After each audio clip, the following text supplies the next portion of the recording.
Bom dia.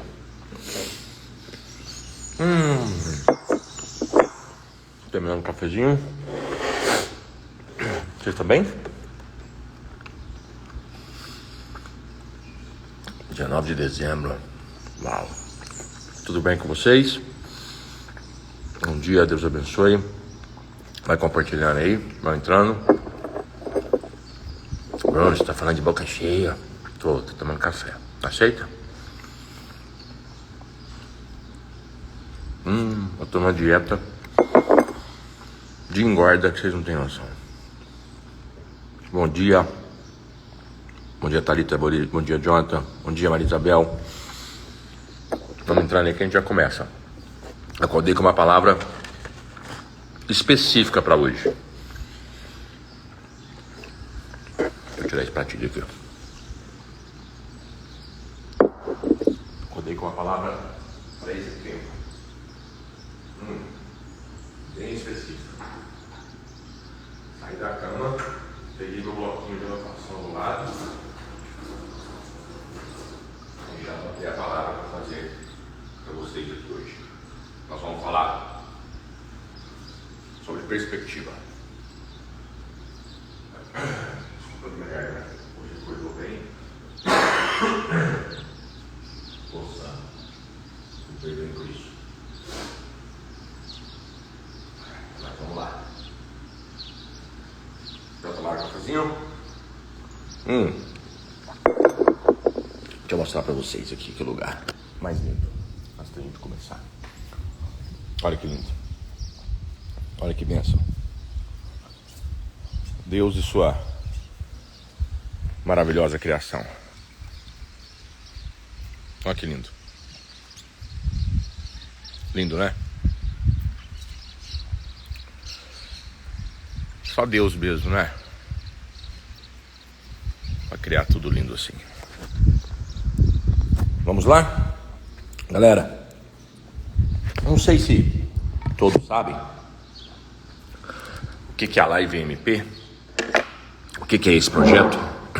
Nós já estamos na live de número 50.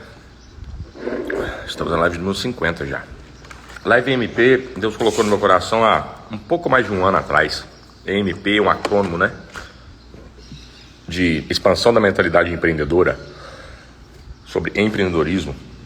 Deus me deu uma palavra específica para esse tempo que nós caminhamos nesse pouco mais de um ano, nessas 50 primeiras lives, que está lá em Romanos, capítulo 12, versículo 2. Não se amolde aos padrões desse mundo, mas pela renovação da vossa mente, a verdadeira metanoia. Ou seja, não se acostume com as coisas desse mundo, né? Não se conforme, não se amolde, ou não tente se encaixar às coisas desse mundo, aos padrões desse mundo, mas peça a Deus para que Ele renove a sua mentalidade, para que você mude de rota, para que você literalmente pare de andar para o caminho que você está andando e mude o caminho, para que você possa viver, para que você possa experimentar, para que você possa ter acesso, tomar posse e caminhar com essa verdade todos os dias da sua vida, que é a boa, perfeita e agradável vontade de Deus. Então a gente viveu esse tempo, né? Desde outubro do ano passado. E olha como Deus é engraçado, né? Deus é engraçado. Eu vejo Deus com muito humor, não sei vocês, mas eu vejo Deus um pai com muito humor. Eu vejo Deus dando risada, sabe? Quando a gente entra em crise, quando a gente começa a questionar tudo, quando a gente não tem resposta, quando a gente... Eu vejo Ele dando risada, porque Ele já viu tudo. Ele é o alfa, Ele é o ômega, Ele é o princípio, Ele é o começo, Ele é o meio, Ele é o fim, Ele é tudo. Ele é tudo. Ele é eterno. Ele não está preso num tempo. Os planos dele são maiores, mais perfeitos, mais agradáveis. Os planos dele são insondáveis. Os planos que Ele tem sobre a nossa vida são maiores do que o grão de areia da terra. E a gente fica falando assim: Deus, você não tem nada para mim. Deus, qual que é o plano? Deus, você não me responde. Os planos dele são maiores do que os grãos de areia dessa terra. Tem noção? O tanto de acesso que a gente pode ter? E eu vejo esse Deus Pai,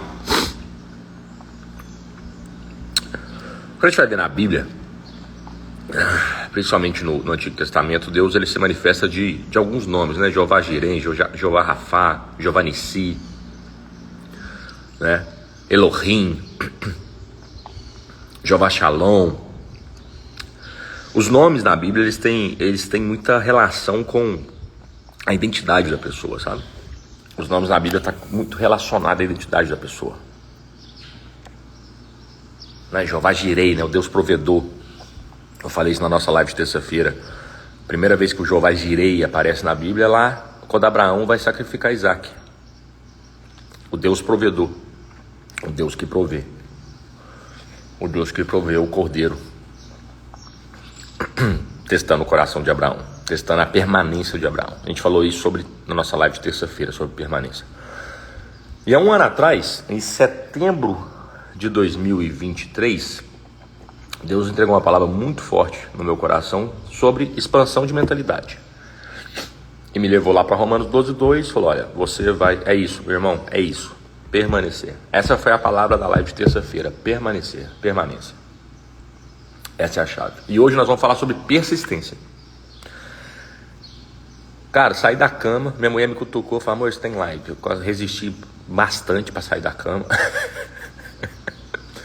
Um paraíso desse aqui, rapaz. A única coisa que eu tô escutando é o barulho do ar-condicionado e os passarinhos cantando.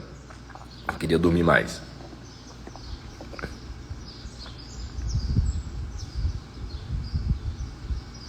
E esse Deus bem-humorado, sabe? Eu vejo assim, a relação de um Deus Pai bem-humorado. Ele me entregou uma palavra de Romanos 12:2 há quase um ano atrás para falar sobre isso. Olha, expansão da mentalidade. Como eu sou alguém que Deus colocou nesse tempo para falar sobre empreendedorismo, o áudio tá bom, gente? Se estiver bom, me dá um sinalzinho aí, porque aqui a internet ela oscila bastante, tá? E tá ventando aqui, não sei se está interferindo para vocês. Como Deus me chamou para esse tempo, para empreender, para falar sobre empreendedorismo, para levantar empreendedores, para falar sobre negócios, para construir negócios. Como eu já fiz negócio, já fiz startup, já vendi startup, continuo fazendo, continuo sendo mentor, continuo sendo conselheiro de algumas startups, continuamos fazendo negócios, continuamos tirando negócio do papel. Deus me levou para Romanos 12:2 para falar sobre isso. Olha, nenhum negócio nesse tempo vai dar certo se você não expandir sua mentalidade. Se você não tiver a metanoia que o apóstolo Paulo vai escrever em Romanos 12:2.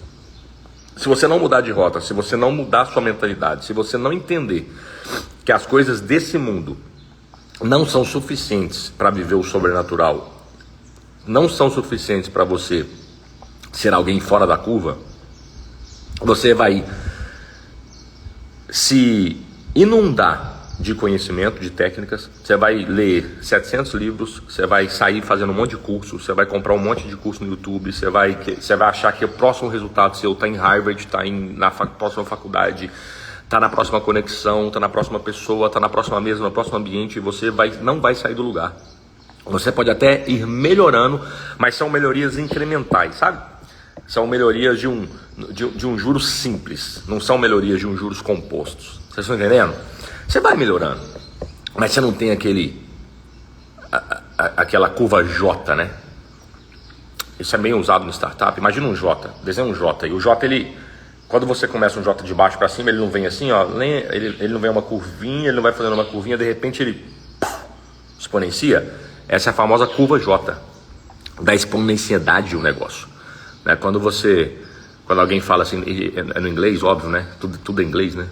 J-curve, né? Então, quando você faz uma curva J, né? Significa que você estava vindo, de repente você exponenciou. E essa exponencialidade, ela acontece quando você tem a metanoia. Quando você muda a sua mentalidade, quando você para de andar por um caminho que não deveria andar, quando você fica debaixo do favor de Deus, quando realmente tem uma oração que provavelmente todos vocês fazem, oração do Pai Nosso. Talvez faz até no automático já, né? Pai nosso, que estás no céu, santificado seja o nome, seu reino, seja feita a sua vontade, assim na terra como já é no céu. Existe uma chave nessa parte da oração do Pai Nosso: que seja feita a sua vontade. Essa chave é o que Jesus falou lá no Getsemane. A sua vontade. Pai, afasta de mim esse cálice, mas que seja feita a sua vontade. Ou seja, a vontade perfeita, boa e agradável de Deus. Na parte C do versículo 2 de Romanos 12. A boa, perfeita e agradável vontade de Deus. Está lá no Pai Nosso. Mas a chave está assim: que seja feita a sua vontade, assim na terra. Eu ia falar uma coisa, estou falando totalmente outra. Eu amo como Deus faz comigo. Assim na terra. Aqui, eu anotei na hora que eu saí da cama. Mas nós vamos chegar lá. Eu estou com tempo, vocês estão com tempo? Então vamos embora. Assim na terra, como já é no céu. Como já é no céu. Não é como vai ser. Não é como vai ter um dia. Não é como eu vou liberar. Não é como, olha, se você fizer isso, eu vou te dar isso. Não é como, meu filho, se você andar por esse caminho. Não, já é no céu. Então existe uma vontade boa, perfeita e agradável de Deus, que já é no céu, que já foi liberada, que eu tenho que pedir na terra, que seja feita assim na terra, como já é no céu. E o que estraga os planos de Deus? O que pode estragar os planos de Deus? Ontem um amigo me ligou de manhã. Eu tinha acabado a live. Falou: Brunão, acordei num dia bosta hoje, cara. Tô horrível hoje, cara. Na hora que eu tava aqui, seu nome apareceu pra mim assim, como se fosse uma tela, assim, cara. Deus falou: liga pra ele. Eu falei: irmão, preciso que você ore por mim, cara. Tô num dia bosta hoje. Eu falei: vambora. Enquanto eu orava pela vida dele, Deus me direcionou para algo muito específico para falar para ele, e eu creio que tem um propósito para falar isso para vocês aqui. Se a gente não vive a boa, perfeita e agradável vontade de Deus, se é a vontade dele, se os planos dele são perfeitos, maiores, melhores, mais insondáveis, incontáveis, maior do que o grão de areia, se já existe um acesso no céu liberado, por que então que a gente não vive?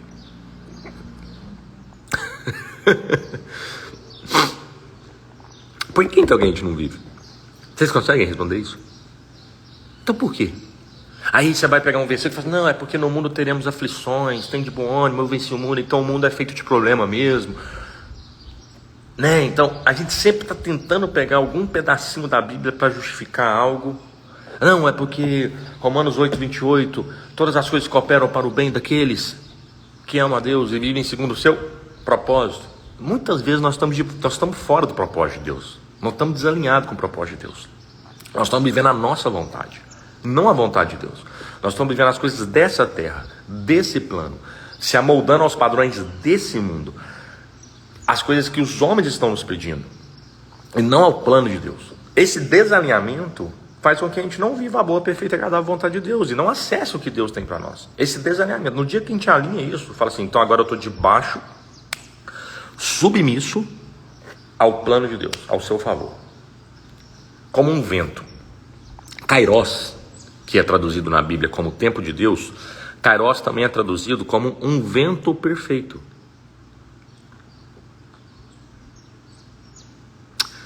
Quando um barco, um navio, vai atracar num porto, ele vem em velocidade em alto mar.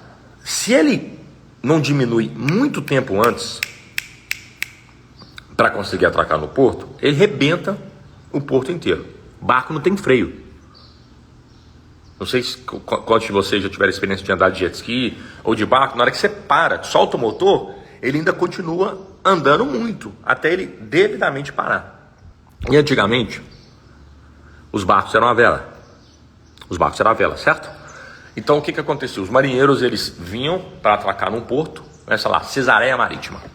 Vamos lá, vamos desenhar. Imagina aí, você está lá em Israel, lá, viajou para lá e está lá em Cesareia Marítima. E o barco está vindo, o barco a vela está vindo, e ele vai atracar. Ele abaixa as velas de uma distância muito longa do porto. Ele abaixa as velas e ele fica parado. Vocês conseguem imaginar isso? Isso é lindo, isso é lindo. Imagina a pessoa lá em Cesareia Marítima, lá no porto de Cesareia Marítima esperando, lá em Nínive, sei lá, imagina uma cidade aí que você queira imaginar aí. Nínive esperando Jonas chegar e não chegava, desobedeceu, chegou vomitando pelo um peixe, né? Então quando você olhava, você tinha um monte de barco parado, meio que no meio do mar, né? Então você olhava assim, tinha aquele monte de barco parado. Eu falei, né? E falou, o porto está cheio, está esperando? Não, sabe o que eles estão esperando? Ali eles estavam esperando o Kairos. Vocês sabiam disso? Vocês sabiam que o Kairos, além de ser traduzido como o tempo de Deus, né? Kairos e Cronos vem de cronologia, Cronos, o nosso tempo cronológico, o tempo do relógio, o tempo de 365 dias, o tempo de 24 horas, o tempo de segundos, de minutos, o tempo Kairos, o tempo perfeito de Deus, o tempo que não se conta, o tempo do eterno, o tempo do começo, do princípio, do fim. Só que Kairos na Bíblia também, e ali na origem da palavra, é traduzido por esse vento perfeito. É esse vento que os marinheiros ficam esperando em alto mar, que ele não é nem forte, nem fraco. Ele é um vento perfeito que os marinheiros, ao perceberem que ele está entrando no funil, não sei se é assim que chama isso, né? Que existe um funil de vento. Quando ele está chegando, eles sobem as velas. E esse vento faz com que o barco vá numa velocidade ideal atracar no porto. Nem forte, nem fraco. Nem tão forte, nem tão fraco, mas perfeito. O vento Kairos. Esse vento Kairos, esse tempo Kairos é o tempo de Deus, é o tempo bom, perfeito e agradável.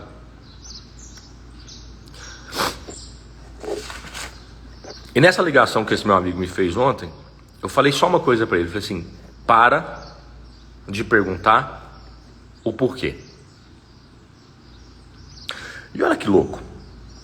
Quem já me conhece, já fez mentoria comigo, já andou, se tem uma coisa que eu falo o tempo todo, é um livro do Simon Sinek que chama Comece pelo Porquê. Eu amo esse livro, eu amo a metodologia, eu indico para todo mundo. Comece pelo porquê. Você tem que ter um porquê claro, você tem que ter uma visão clara, você tem que saber o porquê que você está fazendo alguma coisa. Só que ontem, na hora que eu estava orando assim, falei assim, aí Deus falou assim, para de me perguntar o porquê. Eu falei, peraí, mas eu tenho que ter um porquê claro para conseguir andar. Eu falei, exatamente. Você tem que ter um porquê claro. Você tem que ter uma visão clara. Você tem que baixar um download dos céus na terra para você conseguir avançar embaixo da minha vontade. Mas eu, Deus, não preciso de te responder o porquê. Eu posso, mas eu não preciso. E é isso que trava a gente. Porque às vezes a gente tem promessa, tem palavra, tem oração, tem intimidade, e vive uma circunstância desalinhada, fora do propósito, fora do chamado, muitas vezes até totalmente contrária àquilo que Deus falou. E a gente fica nesse tempo de murmuração e sem entender o porquê, perguntando o porquê. Mas Deus, por quê? Por que eu estou vivendo isso? Por quê? Por quê? Por quê? Aí hoje eu acordei, e aqui eu acho que a gente começa a entrar no que eu realmente quero falar, depois dessa introdução de 20 minutos, no poder da perspectiva. Sabe, isso aqui é muito forte, porque quando a gente tem uma visão clara, fala assim, cara, eu sei para onde eu estou indo, eu baixei esse download, Deus me falou, eu sei meu grande porquê. Eu entendi meu chamado, eu entendi meu propósito. Vou começar a caminhar nesse sentido. Que Deus me dê força, graça, que tenha misericórdia.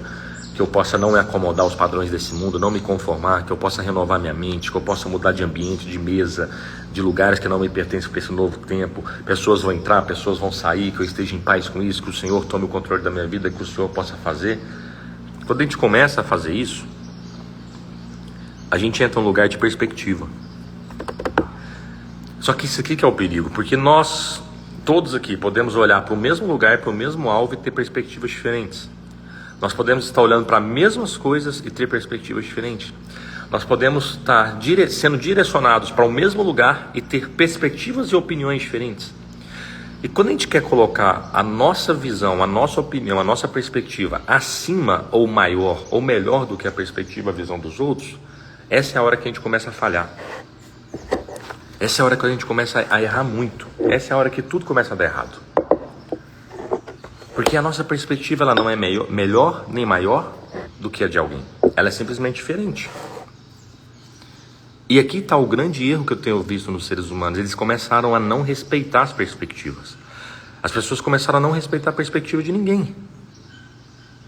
As pessoas não começaram a respeitar o que é a opinião e a perspectiva do outro. Simplesmente eu tenho a minha e ela tem que prevalecer sobre a sua. E a gente começa a ver literalmente brigas, guerras, até entre famílias, irmãos, por causa de um desalinhamento de perspectiva. E isso acontece por falta de humildade, por orgulho. Porque assim, se eu tenho uma perspectiva maior ou melhor, ou pelo menos eu acho que é isso. Bom dia, tudo bem? Se eu acho que a minha perspectiva ela é maior ou ela é melhor do que a sua, e eu começo a colocar essa opinião maior do que a sua, orgulho. Isso vai acabar. Deixa eu pegar aqui o celular aqui, que o pessoal começou a chegar aqui para tomar um cafezinho, senão eu vou atrapalhar eles. Vem comigo. Esse orgulho e essa perspectiva, quando você coloca ela maior do que o outro, é do que eu saí ali. Deus, ele tem a multiforma dele de trabalhar, então assim, respeita, sabe? Respeita o que cada um carrega, respeita o que cada um tem. E a gente quer. E ele já falou. Assim como a manifestação do Espírito Santo na Bíblia, ela tem uma correlação, né? Ela aparece algumas vezes ali, principalmente no batismo de Jesus no Jordão, como uma pomba. E a gente entende isso, né? A pomba, ela é suave, né? Se você não chegar perto de uma pomba com muito cuidado, se você fizer qualquer movimento brusco, a pomba voa.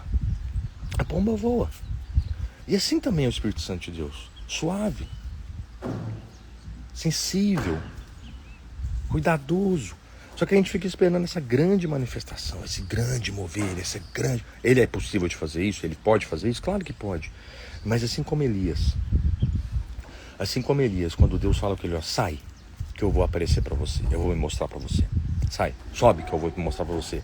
E ali na palavra mostra que veio o vento forte, estava lá. E veio trovoadas, e Deus não estava lá. E de repente fala, e veio uma brisa suave. Um vento suave, uma brisa suave, como uma pomba, suave, sensível.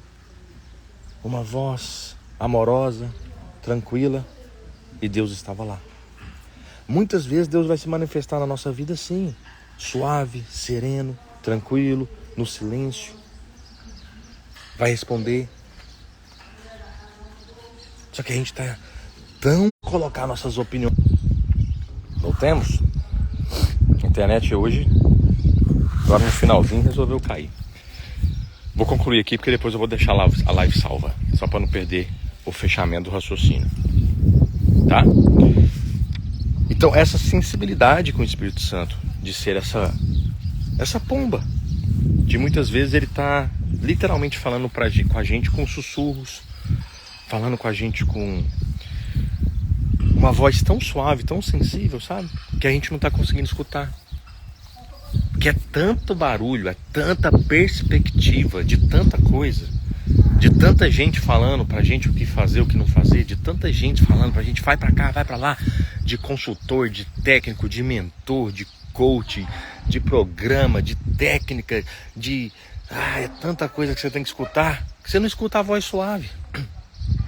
É tanto trovão, é tanto barulho, é tanta coisa acontecendo que você não escuta a voz suave. E essa voz suave é aquela voz que quando eu falei pra esse amigo meu ontem, né? Eu falei assim, cara, para de perguntar o porquê. E sabe por quê? Que você tem que parar de perguntar o porquê? Sabe por que você tem que parar de perguntar o porquê? Porque Deus já te falou. E quando eu falei isso pra ele, essa é a forma de Deus trabalhar, sabe? Por isso que a gente não pode ter vergonha, a gente não pode ter medo, não pode se sentir intimidado, não pode se sentir menor de falar as coisas de Deus. Tem gente que trava, tem gente que não tem coragem de falar as coisas de Deus, falar, mas quem sou eu? Eu falo, quem é você? Você é filho, você é filho, acabou, velho. Você é herdeiro, Deus te deu alguma herança. Você é tão capaz para falar como qualquer pessoa. Deus vai te capacitar na caminhada. Às vezes você não foi chamado para ser pastor, mas alguma coisa você foi chamado. Algum ministério você tem, isso eu te garanto. Alguns foram chamados para apóstolos, outros para profetas, outros para mestres, evangelistas e pastores. Algum você tem. Não tem? Tem. Ninguém aqui nessa terra está sem algum ministério. Ninguém. Você foi chamado para algum. E aí fica travado, fica com medo, ou fica na sua perspectiva tentando fazer alguma coisa que alguém está fazendo. Se comparando. Ah, mas esse aqui que está dando certo, é esse aqui que funciona, então eu vou fazer igual. Não. Você tem a sua. Você carrega a sua identidade, você carrega aquilo que é seu. Vai ter tempo de intimidade com Deus, vai escutar a voz suave dele. Mas de novo, é tanta voz. E para de perguntar o porquê. Para de perguntar o porquê Deus tem que fazer, porque ele não está fazendo, por que ele fez, por que ele não fez, por que ele não entregou, por que ele não entregou. Sabe por quê? Porque ele já falou. Você só não escutou, mas ele já falou. Deus já falou. Deus já te mostrou o porquê que você está aí, que você está nessa situação, que às vezes você não saiu, que você está travado. Deus já te falou o que você tem que fazer. Deus já te falou qual que é o próximo passo. Deus já te mostrou. Você só não escutou. Porque você está escutando um monte de coisa. Você tem tempo para ver um monte de vídeo no YouTube, você tem tempo para fazer um monte de curso, você tem tempo para comprar um monte de palestra, mas você não tem tempo para parar para escutar aquilo que Deus já falou. Ele já falou. Assim como Elias estava esperando a voz de Deus num trovão, num redemoinho, num grande barulho, num estrondo, a voz suave de Deus estava num vento, tranquilo e suave. Então ele já falou, já está aí com você, basta você acalmar seu coração, sua mente, acessar o que já foi liberado para você nos céus, renovar sua mentalidade e se posicionar e tomar posse daquilo que Deus já falou. Ok? Amém? Então que Deus abençoe vocês. Aqui está meio difícil de fazer live, me perdoem por isso. A internet oscila bastante e eu estava ali. O pessoal chegou para tomar café, começou a fazer barulho, eu tive que sair. No que eu saí, eu procurei a internet e ela oscilou. Mas acho que a gente está conseguindo. Tá? Beijo, que Deus abençoe. Para de perguntar o porquê. Começa a escutar a voz suave de Deus. Que num vento bem tranquilo, bem suave, tem a resposta para o que você procura. Deus abençoe. Até terça-feira que vem. Tchau!